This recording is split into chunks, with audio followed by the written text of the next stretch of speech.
الحمدللہ والصلاۃ والسلام نبینا محمد رسول الکریم اما بعد اعوذ باللہ من الشیطان الرجیم بسم اللہ الرحمن الرحیم رب اشرح لی صدری ویسر لی امری واحلل عقدۃ من لسانی یفقہوا قولی۔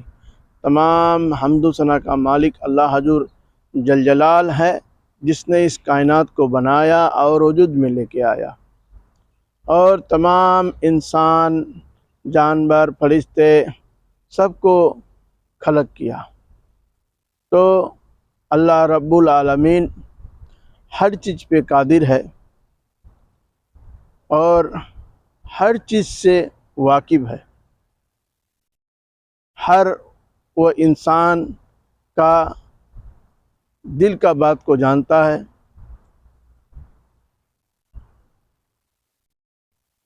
تو رب العالمین بہت عزت والا ہے اور حکمت والا ہے اور دانا ہے۔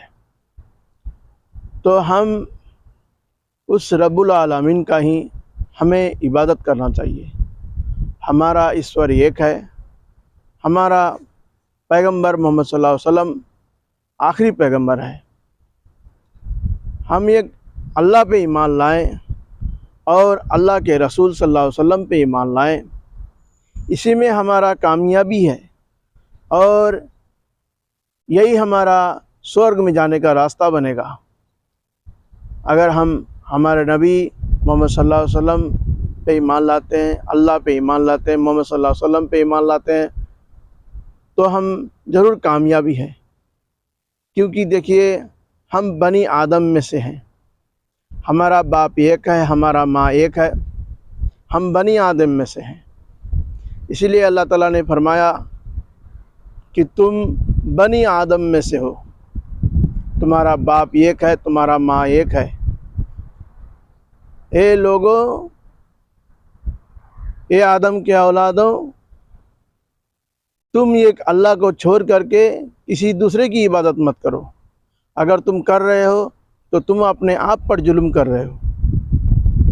اس میں اللہ کا کوئی نقصان نہیں ہے، کوئی ہانی نہیں ہے۔ جو بھی ہانی ہے، جو بھی نقصان ہے، وہ تمہارا ہے۔ تم اپنے آپ پر ظلم کر رہے ہو۔ اور دنیا میں فساد نہ کرو۔ اسی لیے اللہ تعالیٰ نے کہا، بار بار کہا کہ تم ایک اللہ کو چھوڑ کر کے کسی کی عبادت مت کرو۔ اگر تم کسی کی عبادت کر رہے ہو تو وہ تمہیں نہ نفع پہنچا سکتا ہے، نہ نقصان پہنچا سکتا ہے، نہ کچھ دے سکتا ہے، نہ کچھ لے سکتا ہے، کچھ نہیں کر سکتا ہے۔ وہ تو اپنے آپ کا بھی رکشا نہیں کر سکتا ہے، وہ تو اپنے آپ کو سمجھ نہیں سکتا ہے۔ تو بھلا جس نے اپنے آپ کو کچھ نہیں کر سکتا ہے، تو بھلا ہمارا معبود کیسے ہو سکتا ہے؟ ہمارا معبود تو ہر چیز سے بے نیاز ہے، ہر چیز سے پاک ہے، ہر چیز، ہر عیب سے پاک ہے۔ ہمارا معبود، ہمارا معبود ایک ہے، وہ ہے اللہ، اور ہمیں اس اللہ کا ہی عبادت کرنا چاہیے۔ اس کے علاوہ کوئی معبود برحق نہیں ہے۔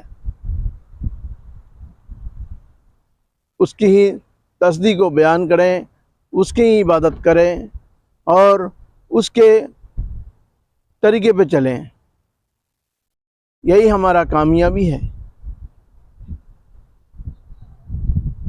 اگر ہم اس کے طریقے پہ نہیں چلتے ہیں، ایک اللہ کو چھوڑ کر دوسرے کی عبادت کرتے ہیں، تو گویا ہم شرک کرتے ہیں اور ہم اپنے آپ پر ظلم کرتے ہیں۔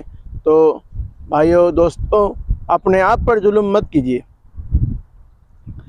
اللہ کی کہنا مانیے اور اللہ کے رسول کی کہنا مانیے، اللہ پہ ایمان لائیے اور اللہ کے رسول صلی اللہ علیہ وسلم پہ ایمان لائیے۔ دیکھیے، دین اسلام کو سمجھنے کی کوشش کیجیے، اندھکار میں مت رہیے، روشنی میں آئیے۔ ہمارے نبی محمد صلی اللہ علیہ وسلم دنیا میں روشنی لے کے آئے، امن لے کے آئے۔